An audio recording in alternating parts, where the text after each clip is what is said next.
Dalam hidup ini ada banyak pilihan yang harus kita ambil. Supaya tidak memilih yang salah, ada banyak faktor yang harus kita pertimbangkan.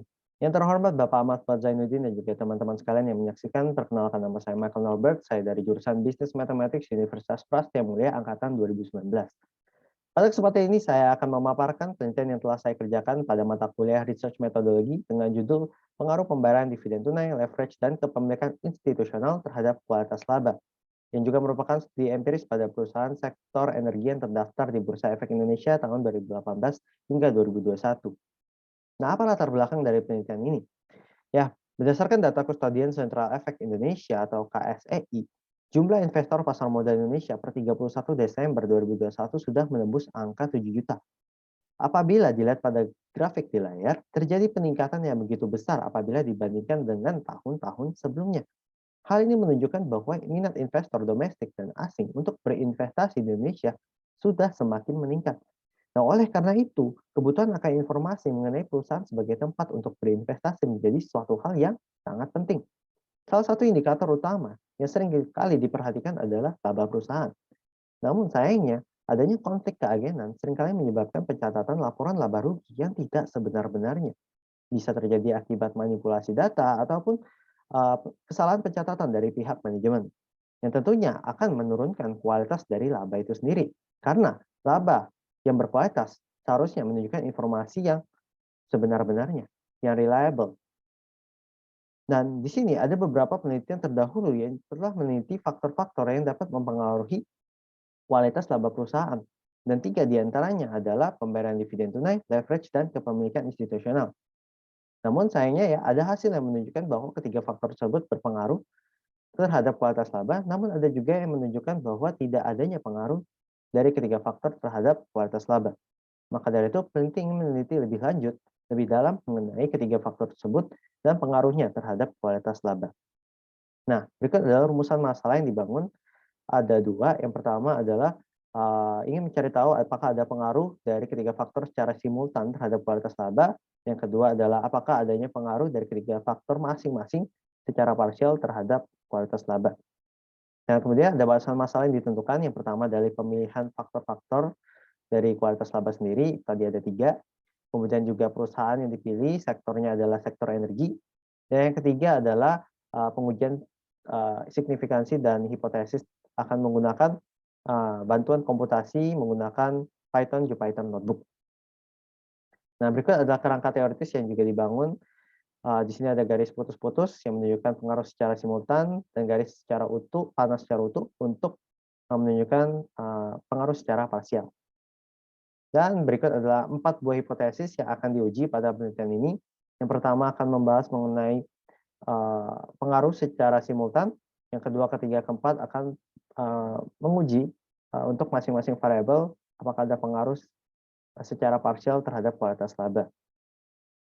Nah, kemudian untuk jenis penelitian, penelitian berupa penelitian kuantitatif, di mana data yang akan digunakan merupakan data sekunder yang meliputi laporan tahunan dan ringkasan kinerja perusahaan sektor energi yang terdaftar di Bursa Efek Indonesia periode tahun 2018 hingga 2021, yang bisa diakses melalui situs resmi Bursa Efek Indonesia dan situs masing-masing perusahaan. Dan di sini ada 4 data variabel penelitian yang akan dikumpulkan untuk pemodelan, yakni kualitas laba, pembayaran dividen, leverage, dan kepemilikan institusional, dengan rumus perhitungannya masing-masing dapat dilihat pada tabel di sebelah kiri di layar. Ya, adapun data-data lainnya di luar pemodelan yang akan dikumpulkan, yang meliputi ya total aset, laba tahun berjalan, arus kas operasi, total penjualan, fixed asset, dan juga return on asset. Nah, khusus untuk dividen, data akan berupa data nominal, di mana 1 adalah untuk adanya pembayaran dan 0 adalah untuk tidak adanya pembayaran dividen. Nah, kemudian untuk sampling, sampling akan dilakukan purposive sampling dengan populasi berupa perusahaan sektor energi yang terdaftar di Bursa Efek Indonesia per 21 April 2021, yakni diperoleh sebanyak 74 perusahaan. Dan kemudian sampel akan dipilih lagi secara spesifik dengan beberapa syarat supaya hanya mencangkup perusahaan sektor energi yang terdaftar di Bursa Efek Indonesia sebelum atau saat tahun 2017. Kemudian juga perusahaan memiliki saldo laba yang positif dan perusahaan memiliki data variabel yang lengkap. Nah, untuk rincian eliminasi pemilihan sampelnya diperoleh akhirnya adalah sebanyak 27 perusahaan. Dan karena masing-masing perusahaan memiliki data 4 tahun, maka akan dikali 4 sehingga perolehan sampel total untuk penelitian ini adalah 108 sampel. Selanjutnya untuk metode analisis data ada beberapa tahapan yang akan dilakukan. Pertama adalah analisis statistika deskriptif yang meliputi perhitungan rata-rata, standar deviasi, varian, skewness, dan juga kurtosis. Dan kemudian juga ada dilanjutkan dengan analisis regresi linear berganda, di mana di sini akan difokuskan kepada pengujian signifikansi variabel independen terhadap variabel dependen dibandingkan dengan pengestimasian dalam bentuk pembentukan model, sehingga di sini akurasi bukanlah faktor utama selama uji asumsi klasik terpenuhi. Dan berikut adalah bentuk persamaan regresi yang akan dibangun pada penelitian ini. Dan setelah model regresi dibangun, kita akan berlanjut kepada uji asumsi klasik untuk menguji validitas dari model yang dibangun. Ada 4 asumsi yang harus dipenuhi, yaitu normalitas, multikolinearitas, heteroskedastisitas, dan juga autokorelasi. Dan ketika asumsi-asumsi ini sudah terpenuhi semuanya, maka baru bisa dilanjutkan dengan pengujian hipotesis, yakni meliputi pengujian signifikansi simultan menggunakan uji statistik F, dan juga uji signifikansi parameter parsial menggunakan uji statistik T. Nah, langsung saja kita masuk pada hasil penelitian. Yang pertama, untuk analisis statistika deskriptif. Di sini kita bisa pertama melihat bahwa rata-rata leverage pada perusahaan sektor energi di Bursa Efek Indonesia adalah 1,0142. Ya, kemudian juga untuk rata-rata kepemilikan institusional pada perusahaan sektor energi di Bursa Efek Indonesia adalah sekitar 80,3593. Ya. Kemudian juga untuk variabel yang memiliki varian dan range terbesar pada kasus ini adalah kepemilikan institusional, dan untuk skewness dan kurtosis dapat dilihat bahwa hanya ROA dan DER yang tergolong tidak normal, ya, karena memiliki skewness di atas angka 1,5 dan kurtosis di atas angka 3. Nah, selanjutnya kita akan masuk ke dalam analisis regresi linear berganda. Berikut adalah hasil rangkuman menggunakan metode ordinary least squares. Nah, di sini kita bisa melihat estimasi parameternya dan juga model yang dibangun yang saya sudah tuliskan pada bagian bawah. Di sini bisa dilihat persamaan regresi yang terbentuk. Dan selain itu kita juga bisa melihat hubungan dari masing-masing variabel independen terhadap kualitas laba berdasarkan nilai dari koefisien parameter yang sudah diestimasi. Untuk dividen dan leverage, yaitu DIV dan DER, bisa dilihat bahwa koefisiennya diestimasikan dalam bentuk negatif, sehingga artinya dividen dan leverage memiliki hubungan yang berbanding terbalik terhadap kualitas laba. Artinya ketika dividen ataupun leverage naik, maka kualitas laba akan menurun. Sebaliknya, untuk kepemilikan institusional diperoleh koefisiennya bernilai positif sehingga adanya hubungan berbanding lurus terhadap kualitas laba. Nah, di sini kita juga dapat peroleh nilai adjusted R-squared sebesar 24,2%, yang artinya sekitar 24,2% perubahan kualitas laba yang dapat dijelaskan oleh variabel independen pada model. Sedangkan 75,8% lainnya, ya sisanya dijelaskan oleh variabel lainnya di luar model. Oke. Nah, kemudian di sini ya, walaupun akurasinya rendah, ini bukan menjadi suatu masalah karena sekali lagi fokus penelitian ini adalah untuk melihat hubungan antara variabel independen terhadap variabel dependen. Ya, di sini yang terpenting adalah yang penting model regresi dapat divalidasi dengan pemenuhan seluruh uji asumsi klasik. Maka itu kita lanjut kepada uji asumsi klasik. Ya, di sini ada 4 hasil.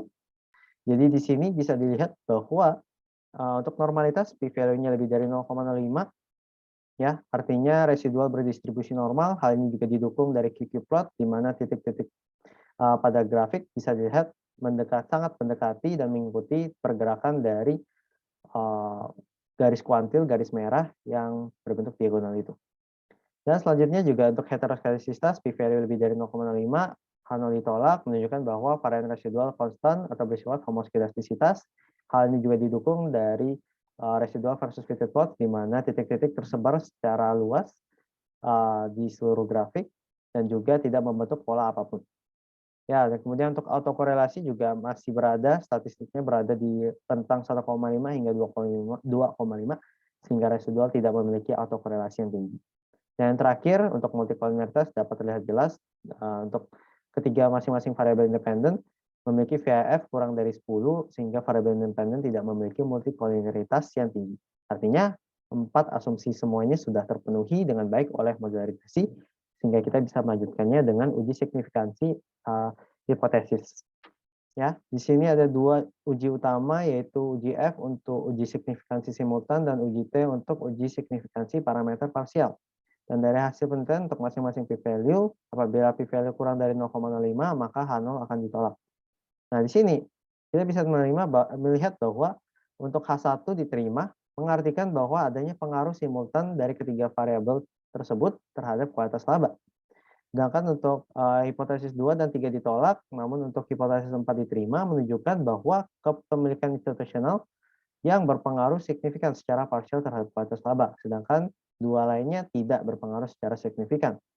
Nah, untuk pembayaran dividen tunai tidak berpengaruh signifikan terhadap kualitas laba itu memungkinkan apabila ya banyak dari perusahaan sektor energi yang menyimpan dana perusahaan daripada membagikan dividen. Dan untuk leverage juga tidak berpengaruh secara signifikan terhadap kualitas laba, itu juga masih memungkinkan apabila lebih banyak perusahaan sektor energi yang memiliki tingkat utang yang tinggi untuk mengembangkan aset dibandingkan untuk memulihkan kondisi keuangan perusahaan yang sedang menurun. Oke. Nah, berdasarkan hasil analisis data, pemodelan regresi linear berganda, uji hipotesis, serta ya pembahasannya, ya di sini dapat ditarik 3 buah kesimpulan. Yang pertama adalah pembayaran dividen tunai, leverage, dan kepemilikan institusional telah diuji berpengaruh secara simultan terhadap kualitas laba pada perusahaan sektor energi yang terdaftar di Bursa Efek Indonesia. Kemudian untuk pembayaran dividen tunai dan leverage masing-masing tidak berpengaruh signifikan terhadap secara parsial terhadap kualitas laba pada perusahaan sektor energi yang terdaftar di Bursa Efek Indonesia. Sedangkan kepemilikan institusional berpengaruh signifikan secara parsial terhadap kualitas laba pada perusahaan sektor energi yang terdaftar di Bursa Efek Indonesia. Nah, kemudian untuk nilai yang terakhir, nilai estimasi koefisien parameter kepemilikan institusional yang positif juga menunjukkan adanya hubungan positif antara kepemilikan institusional dan kualitas laba. Dan terlepas dari penelitian yang telah dilakukan, ada keterbatasan yang peneliti identifikasi dan ada saran-saran yang ingin disampaikan untuk penelitian-penelitian selanjutnya. Yang pertama adalah menambahkan periode waktu data penelitian. Di sini hanya menggunakan data 4 tahun, mungkin bisa digunakan lebih untuk mencakup lebih banyak variabilitas perubahan dari waktu ke waktu. Dan kemudian juga bisa mencoba sektor industri yang berbeda, mungkin mencoba sektor industri yang berbeda dari sektor energi. Dan kemudian juga menambahkan variabel-variabel tambahan sebagai variabel kontrol untuk menguji pengaruh dari variabel tersebut lebih akurat terhadap kualitas laba. Sekian dari presentasi saya ucapkan terima kasih atas perhatiannya.